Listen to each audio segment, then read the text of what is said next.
Hello, everyone, and welcome to episode 179 of Kouryer podcast. Our today's guest is Mr. Till Freitag. He's a vehicle and mechanical concept designer from Berlin, Germany. Now, of course, just let me quickly go to the segue where I shout out the guest's socials, which is the contact section in the captions, which you can see. You can find his Instagram ID and you can find the link to his art session if you want to see more of his artworks and, in-depth stuff. And also a link to the page of a game he's been working on recently called Abriss. So of course we're going to talk about that as well in the podcast as well. And with that being said, let's jump into the first signature question of the podcast, which is give us a little introduction on how we got into the world of visual arts and design. Basically, what was that moment for you when you realized that, I want to become an artist? What is the story for you? First of all, hello everyone.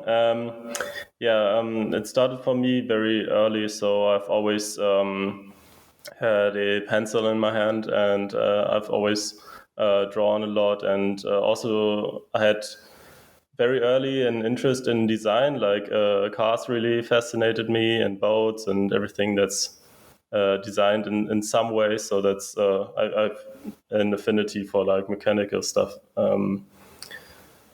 The decision for me to go into like a career of that sort came relatively late. I first wanted to study mechanical engineering, but then I decided to go for game design, to study game design instead. And that's, I think, a good decision because I would have been a really bad mechanical engineer thing.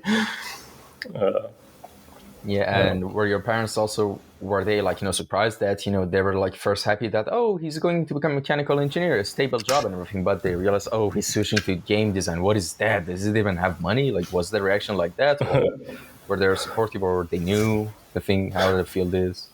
No, they were always supportive, and I think they also thought it would make more sense for me to chase this path instead of some engineering. I think it's it just made sense. All right. And actually, fun fact, just like you, I first enrolled for mechanical engineering at first because I was like super interested in the spaceships and just mechanical stuff. But yeah, I soon realized that, oh God, this is not for me. Yeah. I just like the illustration, the design parts, not all the parts. And no one was there to tell me that, hey, maybe you should go for art, right? Yeah. No, but I went to computer science, which is another huge long story. Never mind. Let's not go to it's an off path. All right. So yeah, the next thing I want to ask you is actually, what is your main branch of design that you're focusing on right now, like specifically? And tell us the story of like how you got into it and your journey throughout it. Like, of course, in the introduction, I mentioned you're a vehicle and mechanical concept designer, but give us that answer a little bit more in depth, Yes. So, like my professional concept art freelance career, whatever, isn't that old. I've done this like for a year now, and so I started out just in parallel to my studies. I started to make designs and refine them. So I studied game design, and that's really game design. We are programming, we are building the games in Unity and stuff. And there are some courses that focus on like concept art and design, but they're like a small percentage. And I've been doing this like in parallel to the university stuff. And I've always uploaded stuff to ArtStation, and it started out with like some strange vehicles, and not strange, but I tried to make them unique in a way, but maybe more conventional stuff, and focused on like cars, like road vehicles, and I also made some character designs in the beginning. And then. It kind of got some traction on ArtStation. So I got feedback, and that really motivated me to continue to push all this stuff. And then like 1.5 years ago, I started to make some spaceship designs and started to focus on that. And yeah, the designs, like when you're designing spaceships, you're more free because it's mostly in the realm of fantasy. So it doesn't have to make sense, when you're designing a car or something, or a truck or a crane or whatever. It really, people focus on like the suspension and how everything's balanced and whatever, and spaceships are like a more free way of approaching things. And this is where I started to implement more of that alien kind of organic shapes and whatever. And um, there's more freedom in spaceship designs, I think. And I kind of got some requests. And what I'm mostly doing now, so what I notice is that there are a ton of like sci-fi IPs out there. And there are a ton of shooters out there. So the main things I think you will do, or from my very little experience, is that people need spaceships and people need guns. So yeah, guns is something I've been designing recently. So I got like requested for guns mainly lately. And before it was more like just vehicles. And All right. And actually, here's the thing. I interviewed like the other day. I kind of forget his full name. Oh my God, I'm such an Jesus. Like I interviewed a guy, and he's specifically working on gun design. And yeah, his work is amazing. And his episode, I think, will be episode 176 if it was. Like I've been recording so many podcasts recently that I'm kind of confusing stuff. But yeah, I mean, that episode I think, would be kind of interesting for you as well, because it's kind of alongside the same type of design mentality as you when it comes to like, designing stuff. And he even had some cool ArtStation tutorial packs as well. And yeah, now let me ask you about something else, which is, of course, your design process. And how does your design process usually go anytime you want to start working on like one of your pieces? Like, I mean, what does the structure of your pipeline look like? So I mostly start off on paper, actually, because in the beginning, I need some free ideas. So if someone tells me like, we need a gun design for this and that, I start off with some sketches on just paper, just to get some rough ideas really fast. And then I transition to 2D Photoshop, and I'm going to refine those sketches and make variations and stuff. And then most of the times, you need like a few variations in the beginning, so the client can choose the one that he or she likes. And then I mostly iterate this design and refine it, and then I'm taking it to 3D, like for a gun. And then you check how the gun works in first person. So and then you design the rest. So I had the chance to. So this is stuff I just did recently. Like, this is why I'm talking about guns. I had the chance to work with Alex Senichal and his team from Splitgate. And this was this was really cool, and they taught me a lot of stuff. And they're super professional, and so this was like the process. And then, like, normally the 3D design could be refined. Then I don't know, I'm texturing it, or I'm putting materials on it in Blender mostly. I'm now having a workflow where I mostly stay in Blender, and I don't have to use Substance Paint or something something like that. I never really so I think what I'm good at is putting out a ton of ideas, and I hope also original ideas. So I'm pumping out a lot of stuff, but I'm not the kind of guy who focuses on pushing the design to the very end. So there are extremely talented people out there who are like, they know everything, and they're super clean, and they make those extremely polished and clean designs. And this is something I think is really cool. I would like to do that, but I'm kind of in a different spot in the pipeline. But yeah, so if needed, I push the 3D design and I also render it or whatever is needed. But so from my experience, mostly it's more about the ideas, and then it gets handed over to the next person in the pipeline who's good at what they're doing, like good modelers with great topology and stuff.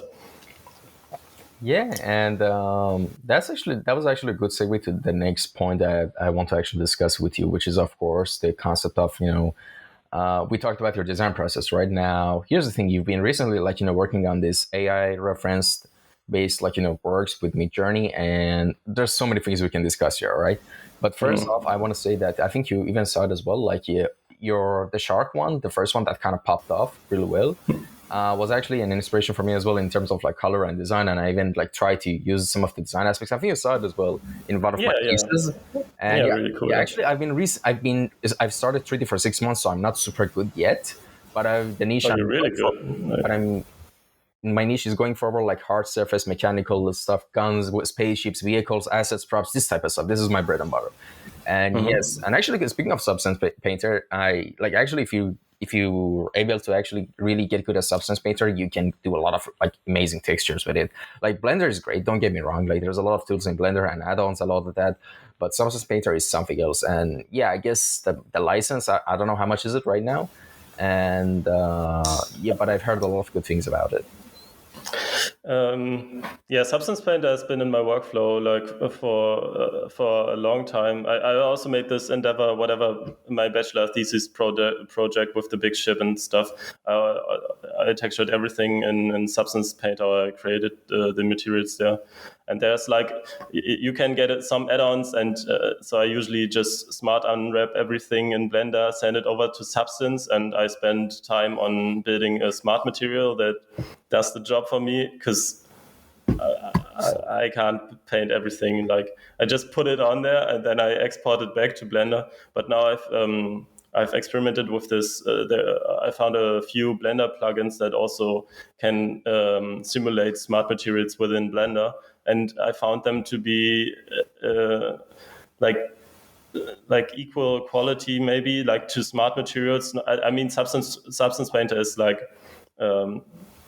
you can do really finished, very clean stuff there. It's a program specifically made for it, and I'm just using some sort of plugin in Blender, but it kind of gets what I want from it, and it's all within the program. And Blender basically does everything in every aspect and whatever you want, simulations and animation and whatever, compositing. You can do everything within Blender. So I found it really cool to find this plugin. I think it's Fluent Materializer or something.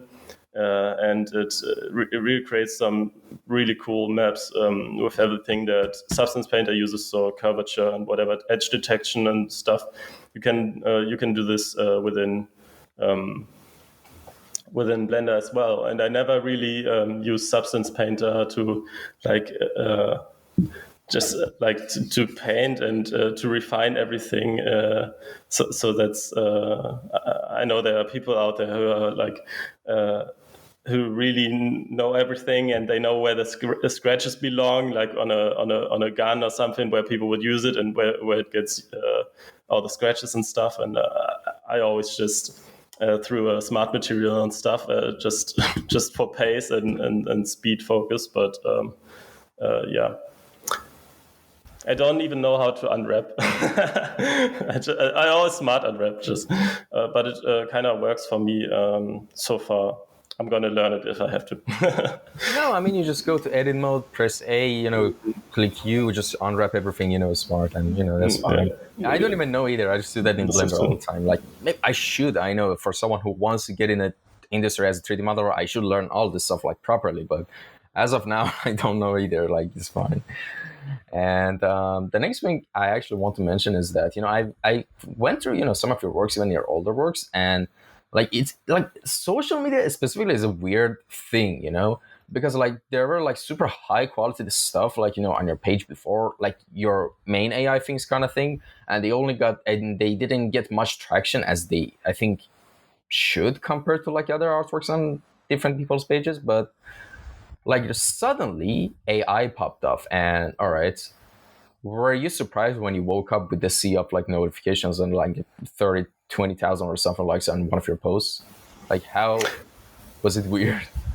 Suddenly, It was weird, and I was like, I mean, I kind of did those overpaints. I had a lot of fun with them, just because Midjourney just sometimes it just throws out results that could be just a concept in themselves. Like, but I had some fun overpainting them, but I don't really know why this one popped off, and I don't like we had this experience with like our game project. So me and two of my friends, we made this game together, Abriss, and yeah, we had some posts that pop. We had like Reddit posts with 60K likes, and we were like, okay, why?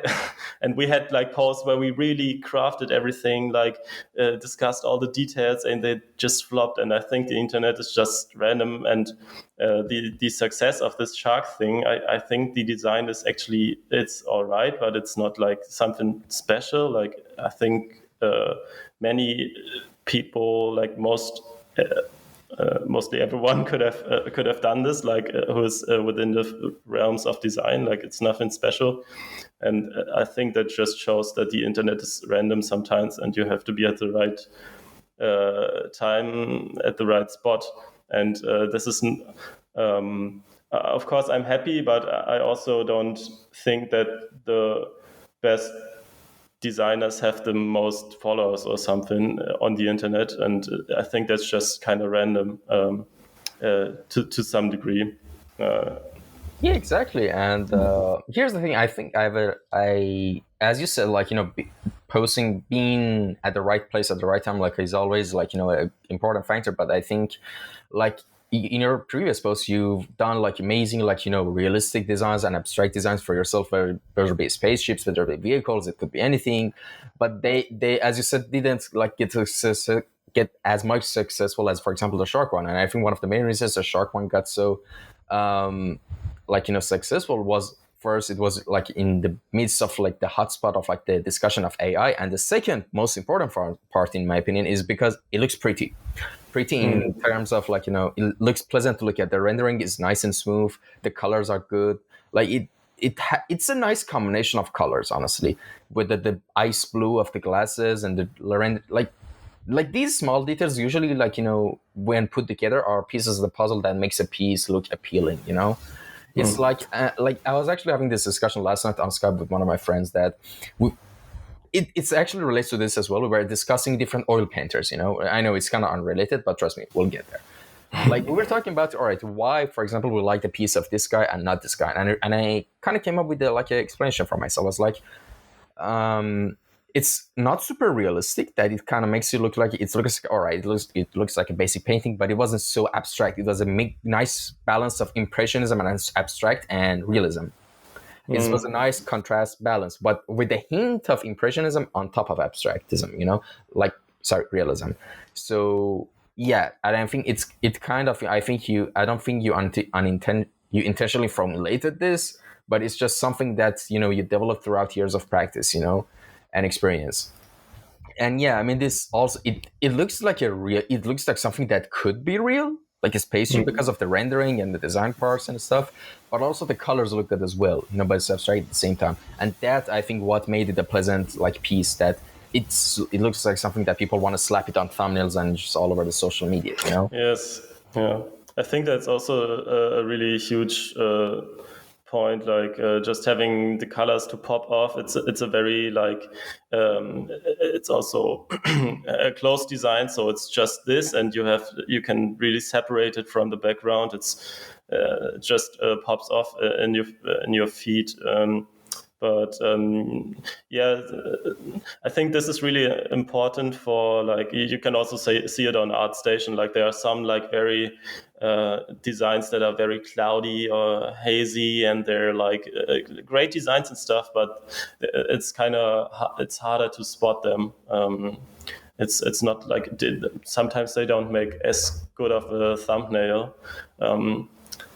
But yeah, it's difficult, and also, like, one point, so I made these spaceship things before, and they were like based on aliens, and not aliens, but some sort of insects and whatever marine biology life forms, and they are kind of alienating people, and they don't have anything to relate to, and I think something like a shark is like very on the nose, and I think there's also like a huge difference in designing for the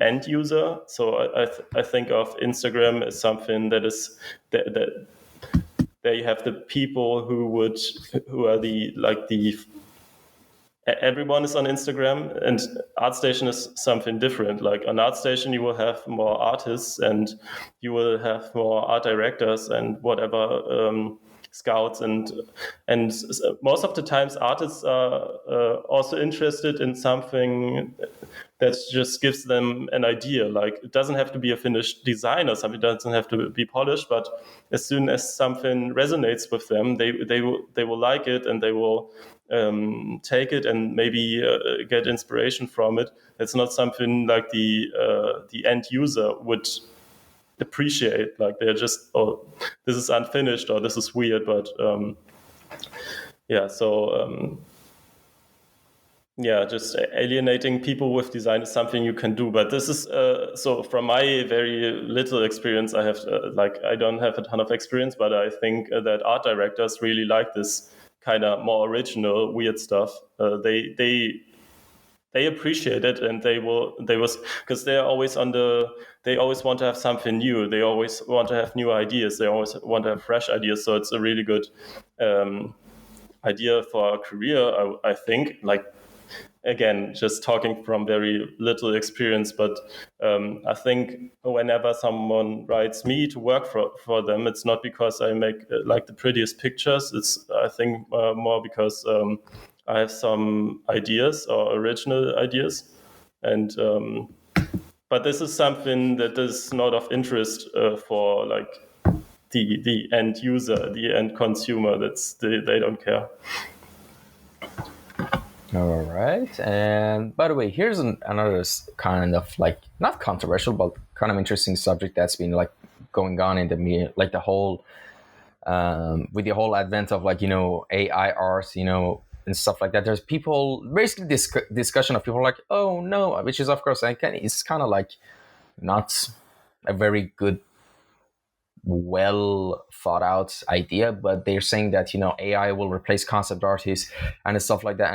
And here's the thing: some people are super against it. They're saying it's just stealing other people's art and just making a new image.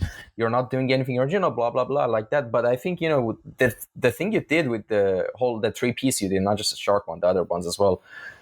You took a reference picture and made something out of it. I mean, there's nothing wrong with that. And I think, in my opinion, and another thing is like, there's, I think if I'm not mistaken, Pablo Picasso said it, that good artists is like, it was something along the line that, oh my God, I forgot it. Good artists is steal, but good artists copy. Oh, good artists copy, great artists is steal. I think it was something like that. Yeah. And it basically means, if you, for example, you want to make a new gun, all right? So you take references from like 20, 30 different, the more you get references from different artists, it's better. You take inspiration from all of them and you make something new. And yeah, actually, oh my God, I think I saw a video about it recently. I think there was another quote by Mark Twain. There's nothing original in this world. Everything is a derivative of something else. Yes. And just... It's kind of basically self-explanatory, but what are your whole thoughts about that? Did you had any of those comments or messages where people like, oh, this is nothing, you just stole someone else's work through AI? Have you ever got any of those, or people just surprisingly being supportive of all of them? So people were actually really supportive. Also posted them on Twitter, and people like on Twitter they like to people like to discuss a little bit more, but they were also like really friendly. But I think that's because I overpainted quite hard, so that it was like a really big change to the design that Midjourney created. But I think the most from my experience from using Midjourney, the you always have to give an artist keyword. So you type in something like spaceship, then some kind of IP, whatever, maybe some keywords like with a hangar base or whatever, with sea life inspired, whatever, and then you type in some kind of artist as a visual key, and you have to type in some kind of artist, and it only recognizes the most prolific artists. So you can use some sort of traditional artist like Salvador Dali, like someone who has been really prolific and has a ton of works out there and has a very distinct style. But there are also like modern artists who were really prolific, like Sparf or I don't know. Like all the big artists basically work for Midjourney, and typing in someone's name who is just 2 or 3 pieces that you really like, and you would like try to emulate the style with it, it won't work. And I think that's something worth discussing. Like those artists build up all this knowledge and all this design understanding, and they were really prolific. And now you can just use their design key for the algorithm or for the neural network, or however it works. But that's something that would happen anyway. I mean, you take inspiration from the best and most prolific people, and this is something like people will copy and get inspired by the best people, and that's something that's very normal. So I looked a lot at, so when I started designing, I looked a lot at Darren Bartley, who's like one of the most I just love his designs. He's really good. But of course, when you look at his stuff and learn with it, you will kind of go in that way anyway, and that's another form of it. So I don't regard it as stealing, and most of the times you will have to change the design a lot anyway. So yeah, it was really interesting. I even tried Midjourney myself, and I even did the last piece, but it wasn't like a really. I didn't 3D model it like perfectly. It was just like when you, for example, take a pen and paper and just quickly sketch. I did that with Blender and 3D modeling with a piece from Midjourney, and I kind of liked the result. I made it like to a blotch-out phase modeling, but it was still promising. You could go like it was a good lead for you to start improving on a piece from Midjourney, from reference I got. And the interesting thing, there was a lot of interesting thing I learned through people's search on the newbie channels that was on their Discord server. And for example, if you write Octane render at the first of your prompt, it will give you an actual high quality version of the prompt you wrote. Right? There are some really neat tricks with Midjourney actually, that you can do right now. And I'm sure it's at its like earlier infancy stage, like for AI generative art. Like imagine like just even a year. I'm not going 10 years later. I'm not going 5. I'm just going a year. What crazy things are, and there's even disco diffusion. I want to try that as well. I don't know. Have you tried it? I haven't tried it, no. But it looks really interesting. Okay. There was another artist that I had like a year ago on the podcast as well, Noah Bradley. He's been having a lot of fun with Midjourney as well. He painted the piece, put it in Midjourney, got the result back, overpainted it, and use the inspirations from the Midjourney, and it keeps repeating to see where it goes. There's so many interesting, cool, idea generation you can do with it. I don't get why people are against AI art.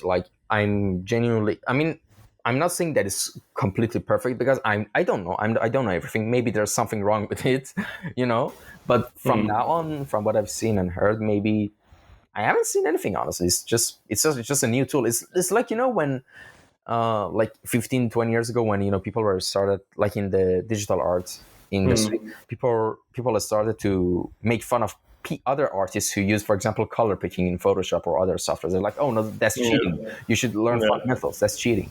Then Photobash came in. People are like, that's cheating. You're literally that's how can you not see? It's completely cheating, man. But then people start, for example, using Blender in their concept artworks. And I mean, most artists right now, they just like block out their piece in Blender to get the lighting and everything. Then they do the painting in Photoshop, and they're like, "That's completely cheating. You don't know how to draw and anything." Like, come on! If you don't know the fundamentals, you can't make use of any of this. You know, it's the same with AI art. If you didn't know actually the fundamentals, if you didn't put all these works and hours into your previous pieces that only got 200, 300 likes, which were still some of them are great pieces, which as we said, social media is random. And then suddenly, for someone who has your fundamental knowledge, can utilize this without knowing that it might pop up, and it showed the difference. There are a lot of other people who are using AR references, but there are like select few who only their posts get pop up. There was another artist who made used Midjourney reference, and it was like a tomb of an Egyptian tomb or something. And it got I think on Instagram I saw 75K likes. That was the most I saw in an art post in general. And it's AI art is crazy, honestly. It's such an amazing tool. I really looking forward to see what the future holds, honestly. Yeah, I think so too. I think it's just a tool that you can add to your pipeline. I think it's really useful for exploration in the beginning, and also it's also really useful in places where where it's hard for you to imagine what the design is supposed to look like. So, for example, you having an obsidian gun that's semi-translucent, and you're like, yeah, I could bash 50 pictures together and get something, but I could also ask Midjourney for some sort of weird material or stuff, just stuff you can't imagine. And it is extremely good at landscapes. It just for everyone who does alien landscapes, whatever, thumbnails, you can just pump out a ton of stuff, and it just speeds up the process, and it gets colors right, it gets lighting extremely good. But it has, of course, it has its limitations. It's kind of hard to get something specific, like asking it for a very specific kind of design. You have something in your head, you want to just create the image without actually doing anything. It can take a ton of time and iterations to get anywhere close. And also for the vehicles I did, and I also tried to create guns with it and stuff. It just won't really work. It just gives you a blob or something, something you can base your design on, and it has good lighting, it has cool colors, it has cool details in it, and it's a really grippy ground to get started on. It's not like you have this blank piece of paper that you have to start drawing on. It just gives you a cool idea. But yeah, it has its limitations, of course. But maybe in the future it will replace I think, especially if you're a really good painter. I wouldn't consider myself like a really good painter. I don't have a good understanding of light and stuff. But as someone who paints landscapes or stuff, you can really pop off with Midjourney. I think it's just extremely powerful, for anyone who does environments and stuff. That's just it just speeds up the process by 3 times or whatever. You can just pump out designs for days. One person could get really prolific. Especially for those alien kind of settings, these unusual settings, and and especially you talked about texture. There's a lot of experience with texture artists that are using Midjourney to generate new interesting textures in 3D for 3D workflows. By the way, the possibilities are kind of endless, to be honest. And before AI, sorry, what are you going to say to me? No, I'm looking forward to the first Midjourney kind of stuff that throws out 3D models. Imagine that. That would be kind of cool. That would, I think that would take actually a relatively long time, because there are so many challenges in. Because here's the thing. It is possible. It's not that it's impossible, but it's a lot more challenging because, for example, with 2D generative art, it's pretty much easier to calculate the lights and not lights, the colors and everything, the composition and the ideas, the concepts. But with 3D, like it's a little bit harder because you're not just working with pixels anymore. You're working with vertices and edges and faces, and that could be like it is technically possible, but it's really hard to like get it through, and you don't have that much of a huge database of like 3D models uploaded online. Maybe like for example, a good example is a Sketchfab website, which it stores like 3D models where you can inspect and see things. But Sketchfab alone or other websites similar to it is not as much as like 2D images. Maybe I'm wrong, but through my understanding, I think it is possible. It's really challenging to get to that, but I'm excited to see if it actually happens. Honestly, it's really cool. Yeah, maybe a few years down the line. Who knows? I'm just always thinking like if this would like give me a 3D model of this as well, like with the textures on them, it would be mind blowing. Like I have an idea. Like if there are some designs that you want to make it 3D and you get it from a Midjourney art, all right, Midjourney AI. There's actually a website, I swear, like I can send you the link if you want later. I tested out. It's a very basic thing, by the way. Like you can give it a 2D image and draw over the parts that you want to be 3D modeled, and it makes a mesh, a relatively good mesh that you can work on, then sculpt and edit it to make it the shape. But it gives you like a good starting mesh to work with. Like you can even draw over everything, and it's super useful for character things, but for technical stuff, I don't think it would be the best option because it gives like a balloony type of mesh with characters and normal stuff, but with hard surface mechanical stuff, I think it's a bit of a challenge. yes, yeah, I can imagine, yeah. But also again, just to like Midjourney also like has a hard time creating something like you won't get a very clean gun thing with symmetry on. I like not like this like symmetry in the middle like that you have. Oh, by the way, like helmets and masks, and Midjourney is also super good at that. Just to mention, but getting like a vehicle in perspective with symmetry and everything is just like won't happen at the moment, at least. Yeah. My biggest disappointment with Midjourney, you know what it was? I was so disappointed. Oh my god! Like, because I searched for a couple of hoverboards. Like, I love hoverboards. They're like one of my favorite things in fiction. All right. And I searched for some hoverboard reference, and you know what they gave me? These silly hoverboards that kids use. That you have your 2 feet on them, and they're just wheels that go. They call those hoverboards as well. They ruined the word hoverboard. Yeah. Midjourney can't find it. It was so disappointing, honestly. Yeah. Like it wasn't like those hoverboards from Back to the Future type of hoverboard. It was like hoverboards that little 8-year-old kids use right now, and they just run around all over the parks in public and everywhere. Oh my god, this is so actually disappointing. They stole the word, yeah. Yeah, exactly. And all right, so by the way, do you have anything else you want to add on to this subject of AI? No, not yet. I'll just use it like for my personal projects. I will use it and I'll experiment more with it. And I also used it a little bit to get ideas on how stuff works for client work. But yeah, I'm trying to get like the spot for it in the pipeline, and I'm trying to find its place for me personally. But that's everything so far. Yeah. And all right, so let's move on to the another subject that I wanted to talk about, which is Abriss. If I didn't mispronounce it, it's a game that you're working on. Could you tell us a little bit more about it? Yes. So Friedrich, Johannes, and I founded Randwerk, our cooperative, and we created our first game called Abriss. And we released it on Steam earlier this year in April, and we will continue to work on it. It released in early access, and it is. It's out now on Steam, and you can get it. We will.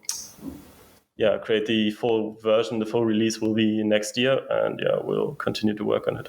And it is as I said, our first project, and we are all three. We studied game design together, and I'm still studying actually in the masters. I'm still on my master's degree in system design, which is like on top of game design. And Friedrich as well, and Johannes already done with his. He's a little faster. But yeah, this is our first game, and it's about destroying stuff. Yeah. Sounds actually pretty relaxing, to be honest. And here's the thing: is this one of the things where you build stuff or generate stuff, then you can destroy it? Because that also could be really cool as well as a feature to the game, honestly. Because here's the thing: I know it kind of sounds psychotic, but Minecraft has always been one of my favorite games of all time. All right. And when I used to, for example, work on a map or like a world, and I build a huge base and everything, and I'm done with it, I have the most fun and high when I get to TNT the whole place and blow it up. I know that sounds kind of psychotic, but it's fun. I don't know how to explain. There's something in my monkey brain that has fun with that. I don't know why. Yeah, no, I can imagine. I've never done that actually in Minecraft. Minecraft is also one of my favorite games, but just because of the creative freedom and stuff, I think. Maybe that's the same for you. But yeah, no, blowing up the stuff that you build is fun, but also like playing on the server and blowing up your friend's house is also fun. Seeing their reaction. Definitely. But in our game, you can also it's a little bit like. So there are two phases. Like you build something in the first phase with some building elements, like some sort of mechanical elements, and then you start into the action phase where you can control some of them you can't control, and then you try to destroy some sort of abstract, futuristic, brutalist structure in the level, and you try to get rid of as much of it as you can, and also the elements that you've built, they can break, and it's but people have like responded to us with like, that's really calming, and the destruction, like it's really relaxing, and it was kind of surprising for us.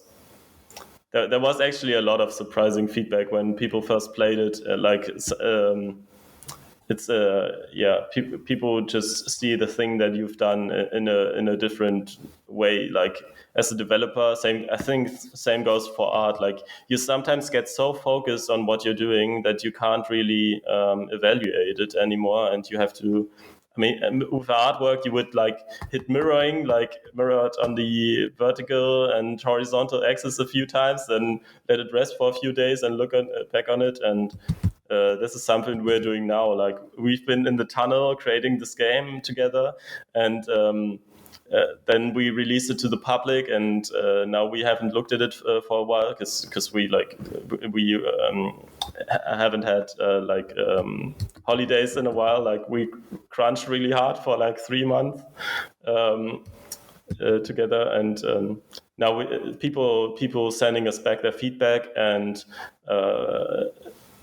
we have a fresh look on the product, and now we can continue with it and actually improve it and put it into a direction that we wanted to. Like in concept art, Going. No, in concept art, you usually have like an art director, and sometimes you're like, this design is so cool and whatever, and you're just like brainwashed from yourself, like just tunneling into a design, and your art director just looks over it, and they have the fresh view, they have the experience, and they can point out the designs, and this speeds up the process tremendously. But when you are your own art director, you of course have to find the tools to evaluate what you've done, and in game making, that's playtesting frequently, and in doing art, it's like if you have friends, they can send you feedback, but if you don't, you have to like kind of get, I don't know. You have to find a way to get a fresh view on it for yourself, but yeah. All right, interesting. And actually, I'm sorry, I kind of forgot to put the Steam link of the game as well, but I put it in the captions as well. You can find the, of course, actually, you know what? In the reel of your works, I'm going to put footage of the game as well in the YouTube version. People can see it above us, probably. Awesome. And yeah, you can see that as well. And here's the thing, it's on Steam and it's relatively cheap. Like for me, like it's like 23 Turkish liras, which is less than a price of a hamburger here. So I think the Steam is regionally, the prices are regional, like converted. So I think everywhere, if you can buy a hamburger, you can buy this game as well. I'm sure. Yeah, I think. Yeah, sorry. Yeah, it's no, yeah, it's 15 euros. So here it's like two cheeseburgers maybe. I mean, listen, your guys' economies are way better than us. Then I mean, for where we live, you're like that's like a less than price of a hamburger. Yeah, it's weird. Why are hamburgers so expensive? I don't get it. Yeah, but anyway, and it has like 2016. By the way, it's in early access. It got released like for April 14, and it already has 216 very positive reviews. And the thing has a good price, and you can see the footage probably right here, and this link of it is in the captions below. I would 100% buy it, but here's actually a weird thing. Since the early 2022, Steam got locked. Not just Steam, Gumroad, Steam, everything got all the transactions in Turkey got blocked. You can buy anything. Really? I wanted to actually buy Slime Rancher 1 from Steam. Yeah, a lot of games like they were off. They were like 90% off. I was like, oh my god, I'm gonna buy this. You can't. Because the MasterCard and the Visa here, the Visa card here is not international per se. It's national, but still you could buy from things from Steam or Gumroad even. But now you can't. You can do anything because of because of the bad economy. Even I think I heard in Argentina is the same right now because of the economies are so turbulent right now. So if they let people to buy stuff from there, they lose money. I guess that's the reasoning. Oh, okay. Yeah, but it's kind of messy that even till now we don't have access to Steam that way. Yeah, but hopefully we can fix. I'm sorry. No worries. And all right, so the next thing. Sorry. No. I was just thinking using a VPN or something, but I think you have tried everything. No, VPNs don't work with that. It's because your bank account you're using VPN doesn't work with it because it detects that it's a Turkish bank or whatever. Yeah, exactly. And all right, let's jump to an interesting question, which is who are some of your favorite artists and designers that have inspired you the most? Yeah, so as I mentioned, I really like Darren Bartley's work. I think he does like characters and vehicles and everything, props, everything mechanical, and he's like super original. So then I also like Sheng Lam or 8-Bit Wizard. He's also very creative. So I like the people who are putting out original ideas and like really prolific also. And they just come up with new stuff that hasn't been seen before. Also like Makoto Kobayashi, who did all this Yamato stuff that my bachelor thesis was kind of heavily inspired by, to say the least. Yeah, I think there are a ton of extremely good artists out there, and also like when it comes to so there are like different categories for me. So Darren Bartley and Sheng Lam and the people of that kind, they are like really prolific and really original. And then there are also like people who have like really high quality. So whenever I see their works, it's like, dude, how are they achieving this kind of quality? It's like impossible. So that's also like Alex Senichal, who I've worked with, and he does those guns in Fusion and renders them like with an extremely high quality, and it's just insane. Like I can't. Yeah, it's just insanely cool. Also, the designs are also like extremely nice. Yeah, and I would have to look. I'm kind of bad with names, but there are like a ton of artists that I'm following, and like on ArtStation, and yeah, also as I like Sparth, I really like his works, and yeah, So just to name a few. All right. And all right, let's take a break from all this technical artsy questions and stuff like that. Let me ask you something else. Aside from art and everything else that art related that you do, whether it be game development, art and all that stuff, what other aspirations and hobbies and things you have in your bucket list that you want to do in this life? Like what other hobbies or things you have, outside of art? Yeah, so outside of art, so for me, like in general, I have this balance between like concept art stuff and game making. So when making games, so I have to mention this, all the art for the game and all the concepts, Friedrich did them, and I'm more of a program kind of game design focused, level design focused, like just call. So that's something I'm bouncing between, like always like concept art, and I'm just like this is just painting and modeling all day and texturing. Like I have to create some sort of interactive whatever in Unity, just making a game prototype or whatever. So this is something I bounce between, but I also do like sport. I'm actually skating, and I have to land a few tricks. Like I've been working on some tricks for actually years now, and I have to progress. It's very skating is a lot of fun, but it's also very it's just extremely difficult for me at least. And I want to land a few tricks that I haven't landed yet. Aside from that, I like to go outside. Like if I like riding the bicycle and hiking and nature and everything that is very calm. And what else? I'm playing computer games, of course. But yeah, that's like it. Yeah. And I'm playing the drums. I haven't set them up yet, but because I'm moving at the moment. But I really like to play the drums. That's also All something right. I'm doing. Awesome. And well, we reached the final question and section of the podcast, which is called Final Words. All right, let me explain what it is.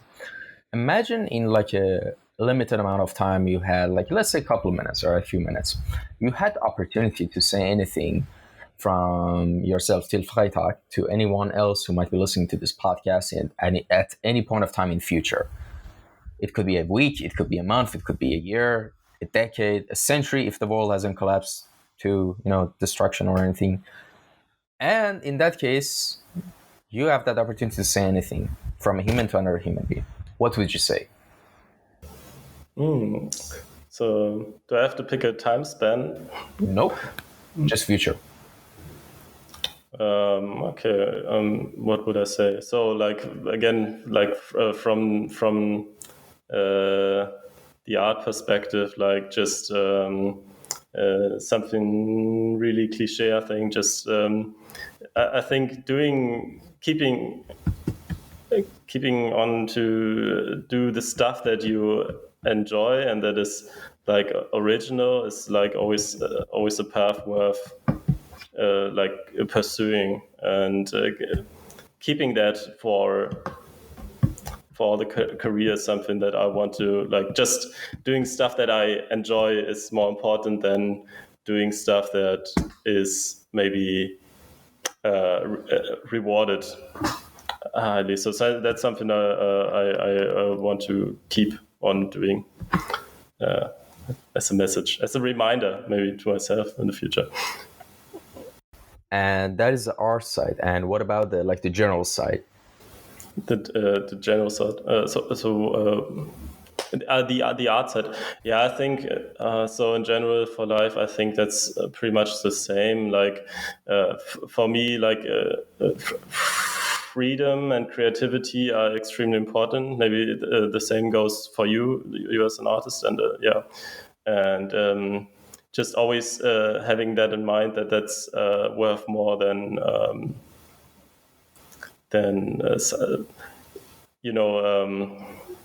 maybe let's say, for example, money or something, or like being constrained is also something, a price that you have to pay, and that's a high price, I think. Yes. Yeah, and I just checked my Instagram as well to see if anyone put any questions for the last second. I'm kind of surprised no one had put any question, and it's not a uncommon thing. Like, it's rarely people putting questions for artists. Like, don't get me wrong, but I was kind of surprised. Like, if I saw, like, you put a story that you're going on a podcast and I want question, I would have like tons of questions. But yeah, that's just it. I hope I even like unintentionally ask some of the questions that people might have. So yeah, and that's about it. Thank you so much for coming by. I really enjoyed this, and thank you to anyone who tuned in and listened to this episode or watched this episode as well. I've enjoyed it as well. If there's any comments, critiques, you know the drill. You can send me a message or let me know in the comments below. I read them all. Nothing gets left unread. And that's about it, everyone. Stay safe, take care, and have a good day. Bye. Bye.